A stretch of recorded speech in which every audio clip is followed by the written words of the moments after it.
in the frozen north. This hardcore crew This is where it gets bad. Oh. battled deadly ice Can't see so well. The ice really affects the brakes. and mountains of snow You're constantly fighting against snow buildup. It's not a job for the weak of heart, that's for sure. to keep a crucial supply route open. The Ontario Northland Railway. Keep that freight moving. She's got to roll. If the trains can't roll through this icy hell, As the trains are moving, this is what we're paid to do. Any day can bring any kind of problem.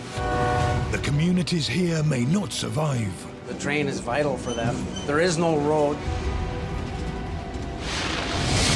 This time, smashed tracks I've jumped up over 1 full inch, which is not good. It's worst case scenario, derailment. tricky maneuvers, So there's a lot that could go wrong right now. That pipe could snap in half. and dangers in the dark I gotta get that open somehow. threaten to derail hazardous cargo. That's a dangerous goods. We want to protect the locomotive and the crew. Look at that.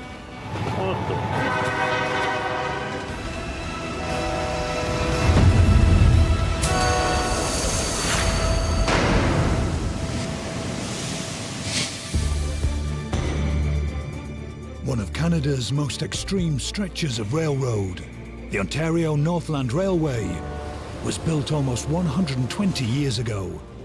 It connects remote stations and far-flung communities. Oh, the train is essential to bring in their food, building supplies, heating oil, gasoline.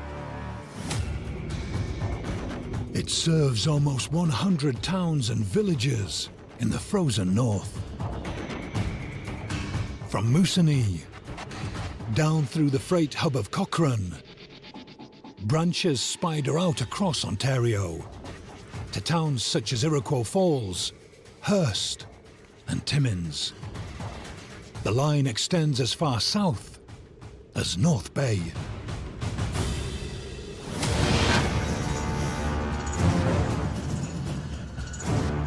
It's vital to the whole north up there. Then they can't get in and out. They depend on it. In one of the harshest environments on Earth, it takes a dedicated team You want me to kill that breaker? and mega machines to keep this railroad running.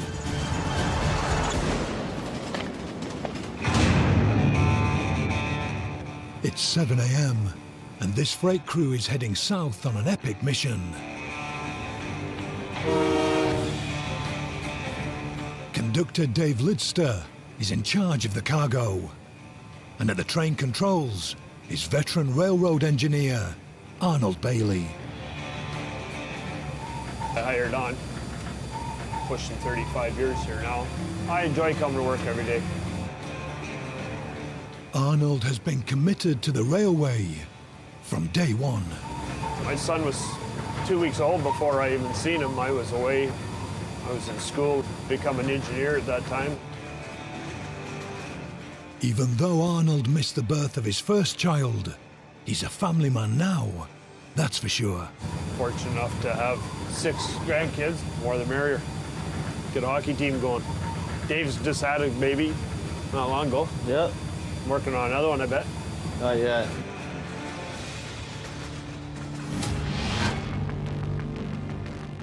From the rail yard at Porquise, Arnold and Dave's train first heads west to Porcupine.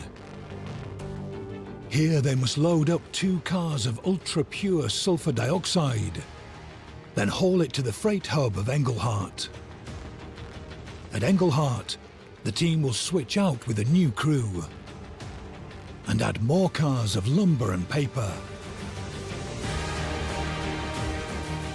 As it powers its way 220 kilometers down to North Bay, this train is the longest and heaviest freight train on the entire network.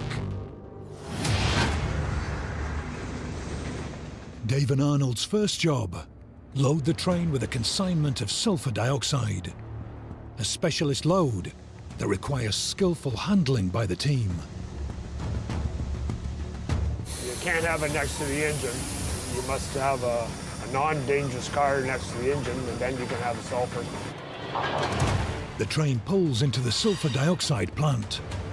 Now Dave's hazardous cargo handling training will be put to the test. As a conductor, part of my responsibility is the proper marshalling of my dangerous goods.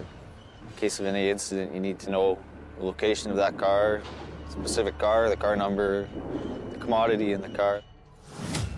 Sulfur dioxide production is a key industry in Porcupine. It keeps more than 20 local people employed. Each week, the railroad crew brings in cars of sulfur, and the facility here turns this raw material into liquid sulfur dioxide for use in mining, the paper and pulp industry, and water treatment. The railway is pretty essential. Without it, we would need to ship everything by truck and receive everything by truck, which would increase our overall cost. We rely on the railway a lot, actually. The plant was built here exactly for this reason. The rail passes right there. Today is important because if we don't do the switch, we may run out of sulfur.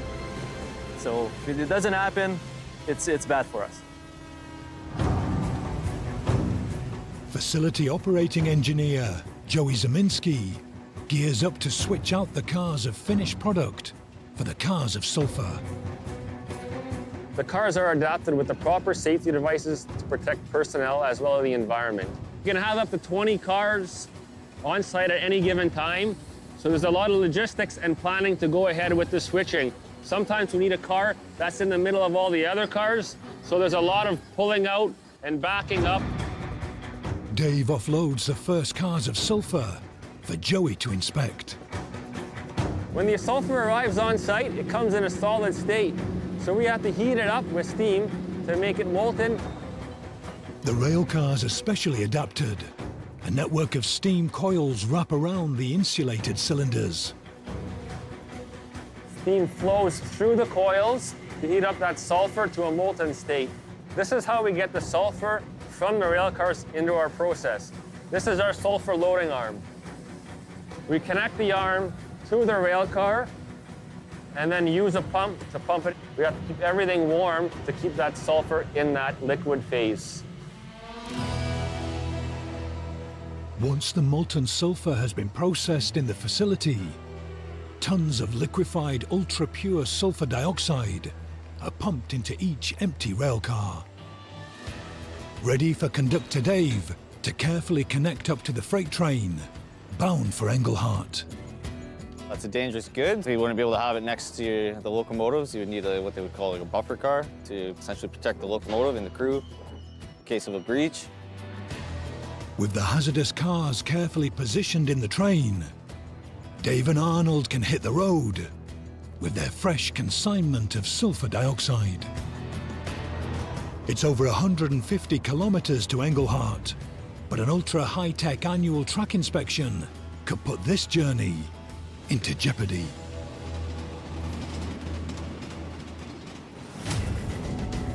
Once a year during a crucial 4-day window, engineers test every inch of the 1,100-kilometer rail network. Over the next 4 days, we plan to test our whole system.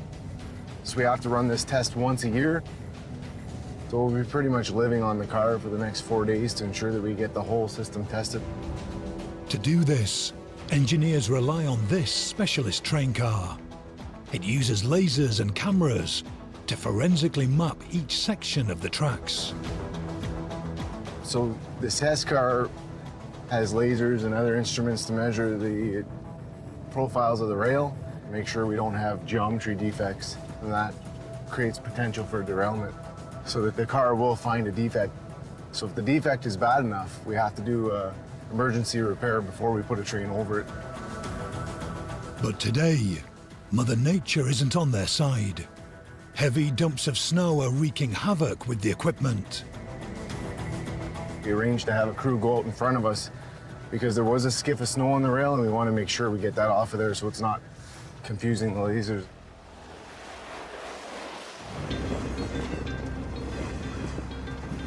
With the tracks cleared of snow, the geometry train can finally get to work, inching down the tracks. What we're looking for is generally surface defects. So the operator looks at them, and if he sees a crack or missing hardware, he sends them to us. It actually gives us GPS coordinates that we give to our people in the field. We've got crews following us to make sure that they can take care of any of those defects. So we can't allow a train over it. It's like a report card to show us that we're doing the right things. You can rest easy at night knowing that things are safe. It takes just minutes for the geometry train to spot a critical fault on the main line. It falls to track inspector Justin Della Rosebell to head out and check the severity of the damage. I just got a call from my district manager about 2 possible defects from the geometry car. I have a possible canted rail and a possible gauge spot we're gonna go take a look at.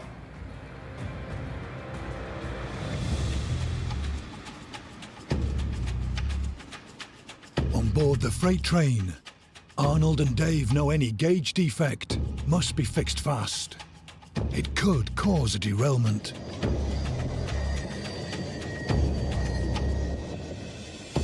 The geometry is very important, and it does the gauge out, so they can pick out a lot of bad spots, and with that, maintenance guys have to put a speed restriction on it until the guys can get out there.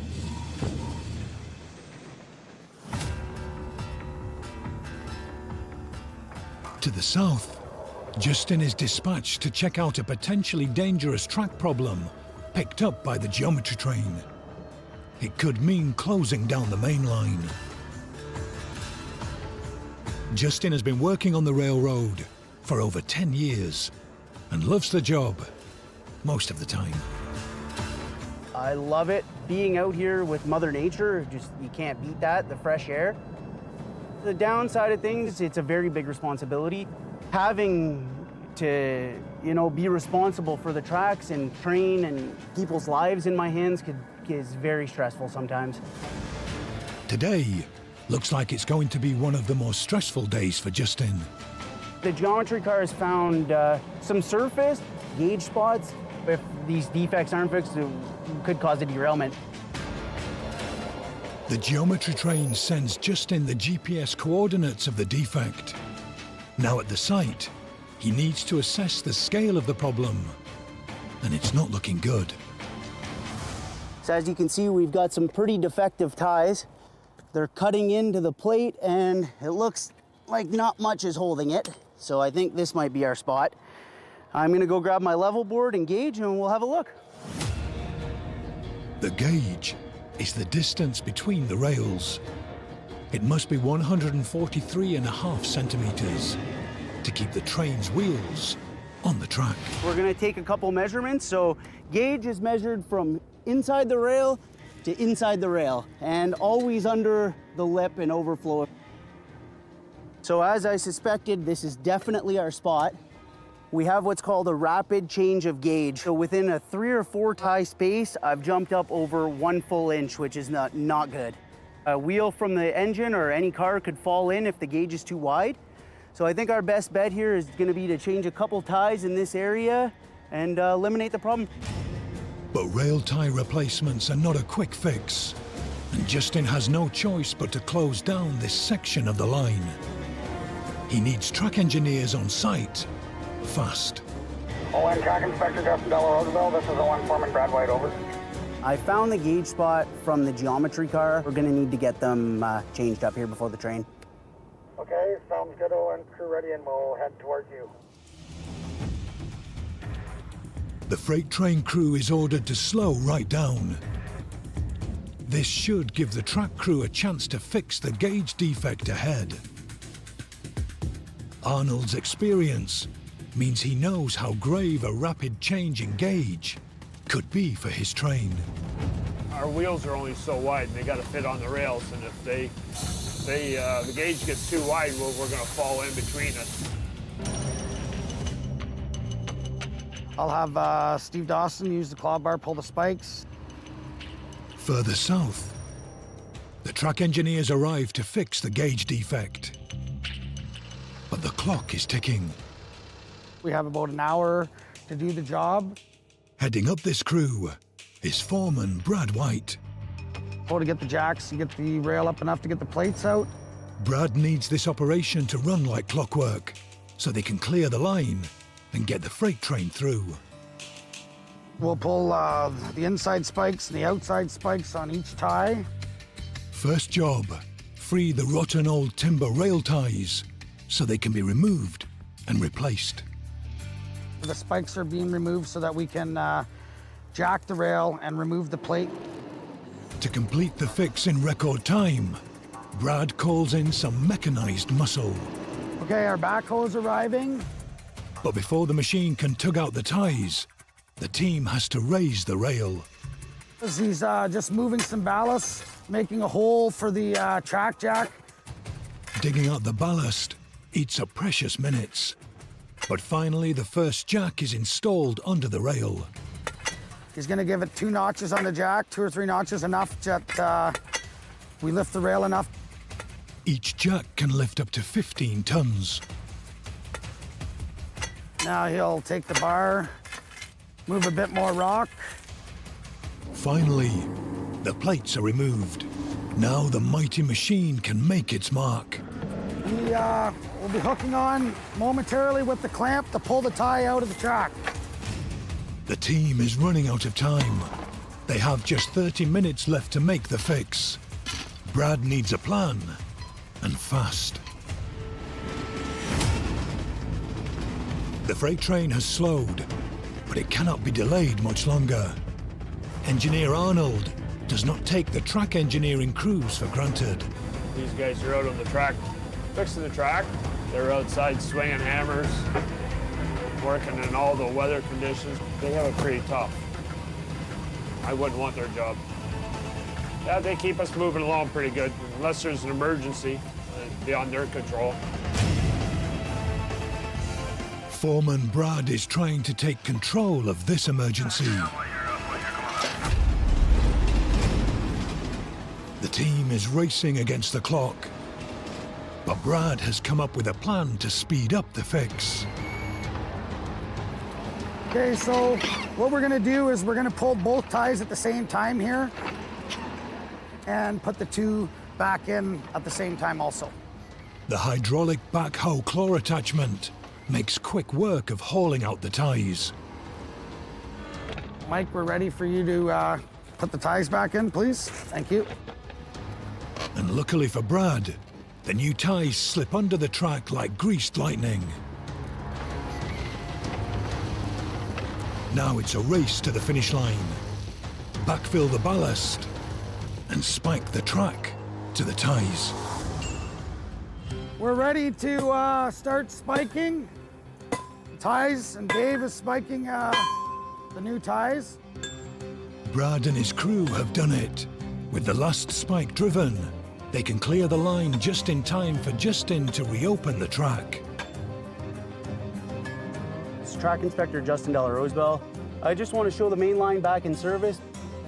It's okay to show the main track back in service. That is correct. Thank you very much. The guys did great. Worst case scenario would have caused a derailment, so it's definitely best to get in there and keep things rolling.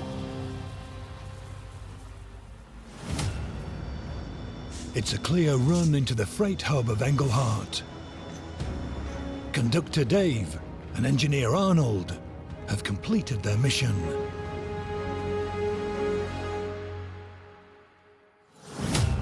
Englehart is a true railroading town. It was established in 1908 by the building of the Temiskaming and Northern Ontario Railway, and is named after the railroad chairman, Jacob Lewis Englehart. In the early 20th century, prospectors and miners flocked to the town after reports of spectacular gold and silver strikes close by. Englehart became the jumping-off point for prospectors who arrived to stake their claim. During Ontario's gold rush, the mines surrounding Englehart are rumoured to have produced almost 10 times as much gold as the Klondike Fields, making the region a global mining centre. Today, the town is home to around 1,500 people and the main industry is plywood and paper. The railroad is crucial to transporting these products across Canada and North America.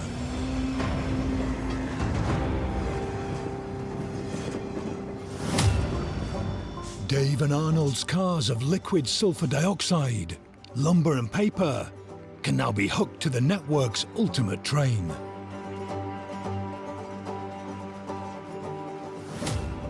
This genuine monster will depart Englehart, bound for North Bay. It will be the biggest and heaviest beast on the railroad. It's a beautiful train, big, heavy. We're talking 10, 12,000 tons easy, 9,000 feet in length. Beautiful train to haul. Today, it's even bigger than that.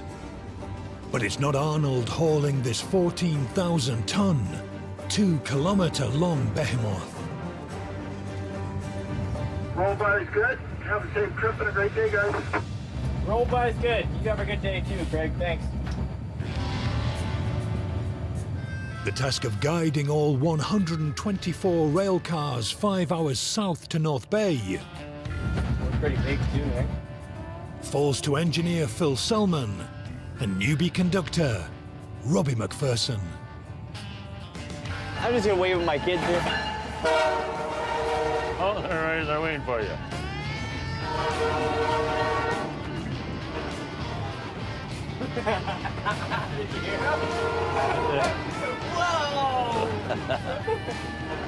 Been with the railroad for 4.5 years. I've only been a conductor for about 3 months. And I think Phil's been here for 31 years. 31 years.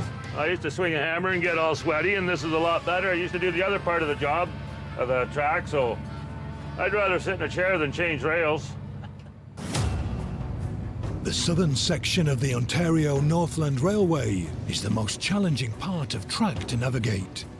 This stretch of curves and steep gradients will push the very limits of a train this size.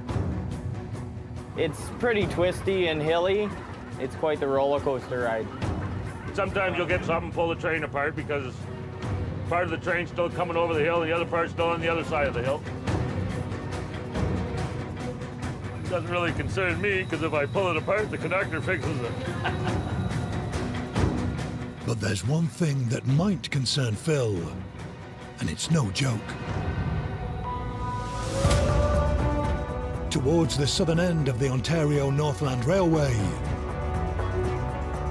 thousands of tons of snow and ice that has accumulated along the tracks through the long, deep winter has melted, creating streams and filling ditches. As the melt waters swell and their flow increases, they begin to cause the track crews a serious problem that could stop the freight reaching North Bay. The railroad has scrambled an engineering crew to make an emergency track fix. RTC Englehart, this is Owen Foreman Kitmore. I'd like to pull the mainline track out of service. An 18-meter pipe, called a culvert, that channels meltwater away from the rails, has come apart beneath the track. If engineers don't urgently replace it, this section of the line could be washed away. Morning, everybody. We're going to be putting in pipe today. We have one train today. He's ordered at 1300 out of Englehart, so this has to be done by then. 8 years on the railroad has hopefully given track foreman Kip Moore the experience he needs to replace the culvert before the freight train closes in. This culvert project is crucial. A lot of old culverts on the system. This company's over 120 years old, so there's definitely a chance of derailment, a washout. A number of things could happen. Massive volumes of water and snow can wash out ballast from beneath the track, leaving it dangerously unsupported.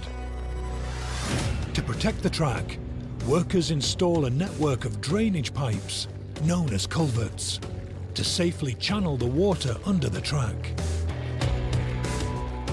Some of these culverts are over 100 years old and have become damaged and blocked with debris. Without proper drainage, the track becomes undermined and trains could derail.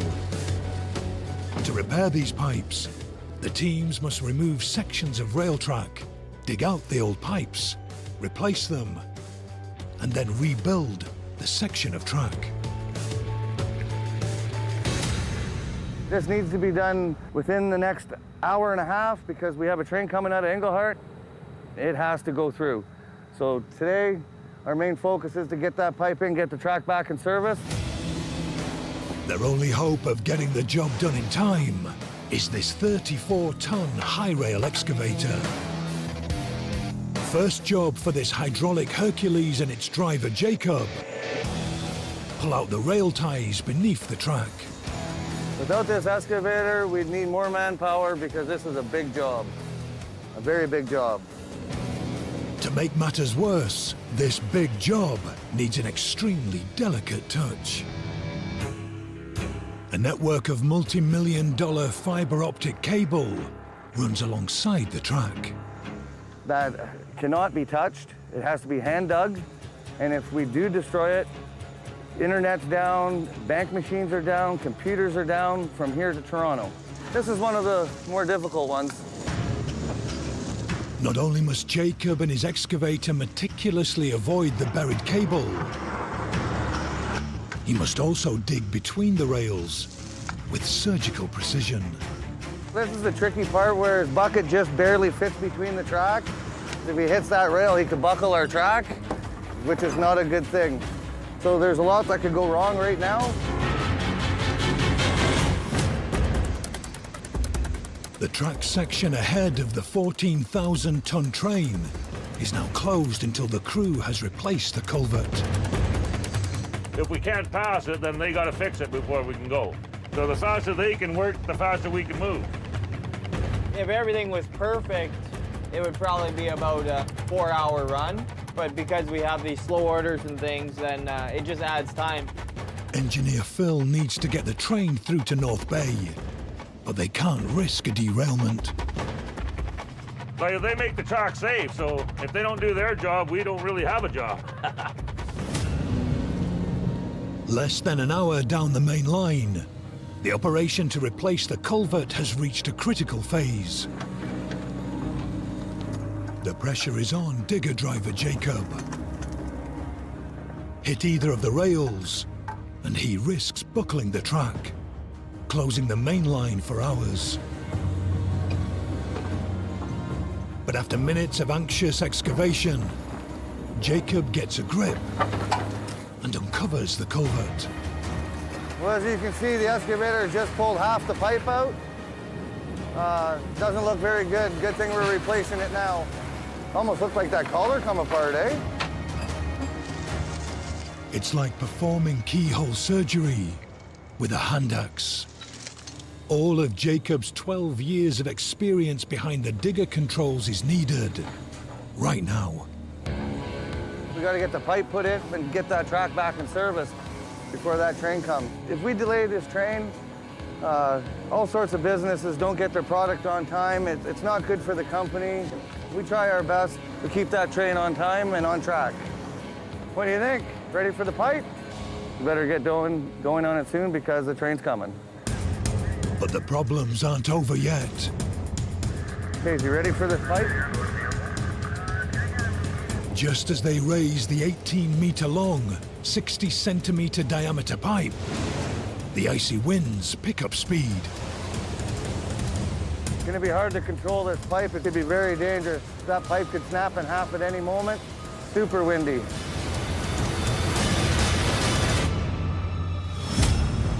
This is not good news for Phil and Robbie.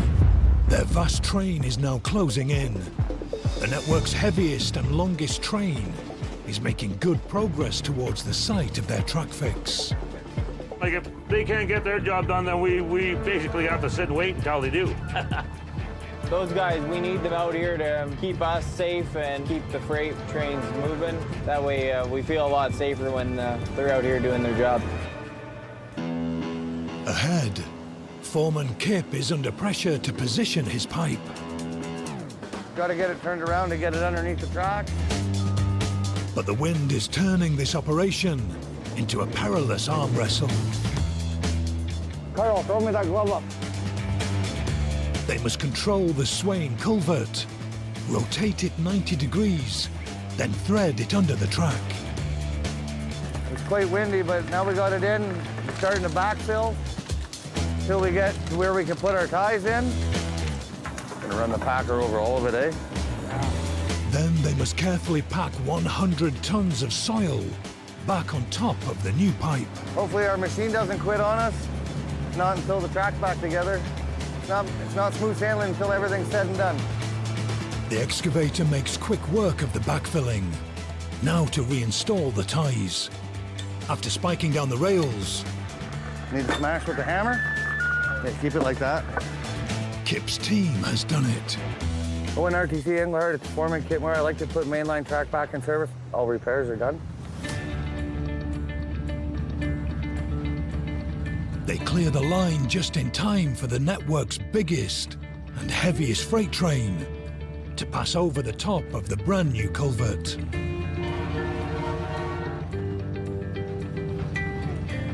Now the vast 2-kilometer-long train pushes south into the hilliest section of the entire network. And when you have to pull heavy loads up and down grades, the engine has to work more. You might have some wheel slip, spinning, things like that. Hauling this much heft gives the rail crew a problem. The wheels of this train take an extraordinary pounding. If you do have a wheel that's out of shape, either shelled or broken, or a sharp edge, it can cause a derailment. To overcome this challenge, the Ontario Northland Railway has an entire team dedicated to keeping the wheels of all their trains and carriages turning perfectly. So there's going to be wear and tear on these wheels. This then creates those defects in the wheels. In North Bay, wheel shop supervisor Ryan Deschamps and operations manager Troy Hurrell repair over 400 wheel sets every year. We have an O&R rail car that's getting unloaded with some defected wheels that came down from up north. These wheels then get put into our wheel shop and go under inspection. And depending on which defects these wheels have, we then begin that process to refurbish them. Heavy cargo puts the solid steel train wheels under intense pressure. The wheels develop flat spots, fractures, and they deform. It's critical the team fix these defects. So if this didn't happen, the defects would keep happening and potentially the locomotive could derail. The shape of a wheel is vital to keep the whole train running on the track. Train wheels are not like the wheels on your car. The outside of a train wheel is narrower than the inside. This way, when the train goes round a curve, the wheels move to the outside of the track for a smooth turn. The lips on the inside of the wheels, called flanges, stop the outer wheel from slipping off the track. But if they don't have the right shape, or the flange is not deep enough, there's nothing to stop the wheels from jumping the track, causing the train to derail. There's a minimum thickness for each wheel. If we don't meet these specs, there's potential of derailments. The wheels can't hold the load that they're required to hold.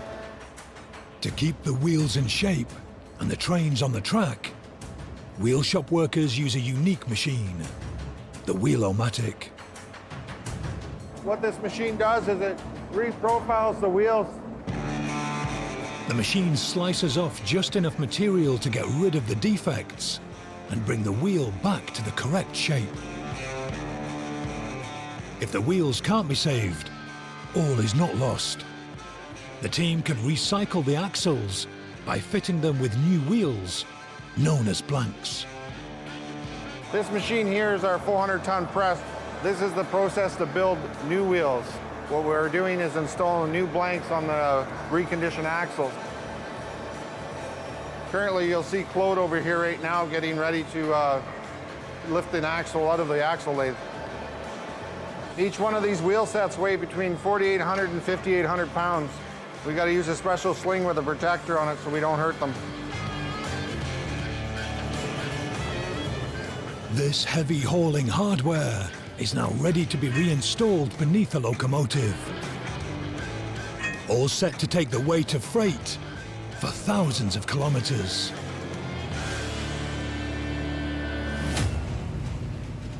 But it's not just the wheels that are pushed to their limits by the network's biggest freight train. Moving this much freight means the rails also take a hammering, quite literally. With the wheels, right? It can rip the track apart. It can wear it wrong. There's lots of damage that can be done. If it's rocking and rolling all over the place, dropping one side compared to the other, it's going to cause an unbalance, and the weight load is going to be shifted, and it can push on the track and make it cause a derailment. Up ahead, the railroad has called out District Manager Chad Martin to check a badly damaged section of track.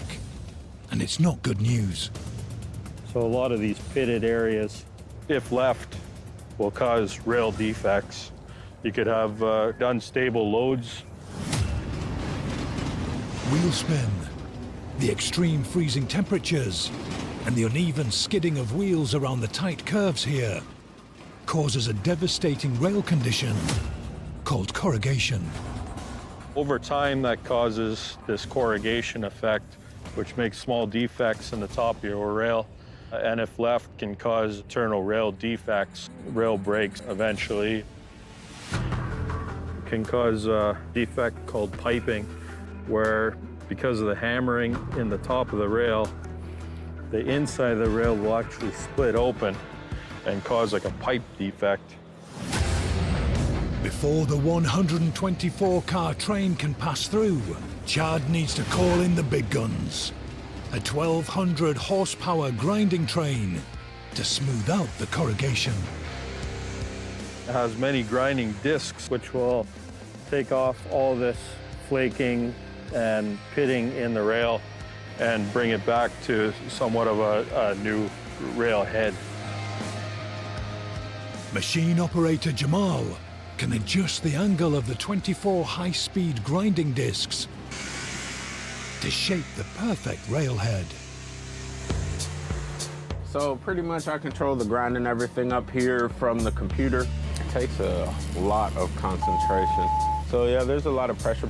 Well, this thing with it grinding, it kind of throws out sparks, so we'll be keeping an eye for possible fires, but we call them smokers, so no one panics and whatnot, but we got about 5,000 gallons worth of water to ensure we're not burning anything down.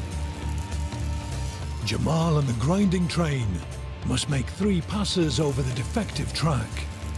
They must work fast. The freight train is closing in. When you got a big train, you just gotta know your hills. As Phil and Robbie's train enters the most twisted and hilly section on the entire network, Phil is worried about the joints, or knuckles, holding the train together. We're all up and downhill, and like I say, some of the knuckles aren't the best, so if there's any weak ones, we'll find them, unfortunately. These hills and immense tonnage put the knuckles under extraordinary stress.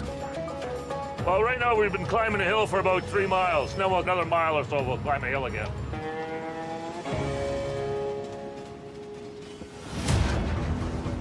Just down the line, Jamal and the grinding train race to complete the final passes on the worn-out track. As you can see, almost all the defects are completely gone. This is one nice smooth ride through here now where the wheel of the train will make complete contact to the head of the rail. Thanks to the grinding train, the track is in perfect condition once again. and the mother of all freight trains can pass through without a squeak.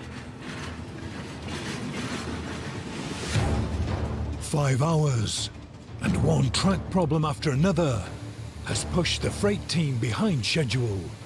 But their problems are not over yet. Just a few kilometers from home, Phil's worst fears may have come true. Yeah, it's starting to get a little nippy. Oh, God. Phil brings the 2-kilometer monster to a grinding halt. And this time, it's not the track. The entire back half of the train is missing. For newbie conductor Robbie, this will be a baptism by fire. So what happened is this piece of the knuckle actually broke right off on this pin. The enormous weight of the freight has put so much strain on the joints between the cars. One of the knuckles has sheared right off. Engineer Phil reverses the front half back up the track, hoping Robbie can find the rear of the train. I came back and the train had came apart. Now we're on our way back to fix the car. We'll stop with enough room for me to safely fix this knuckle, and then I'll make the joint and put the train back together, and we'll be on our way again.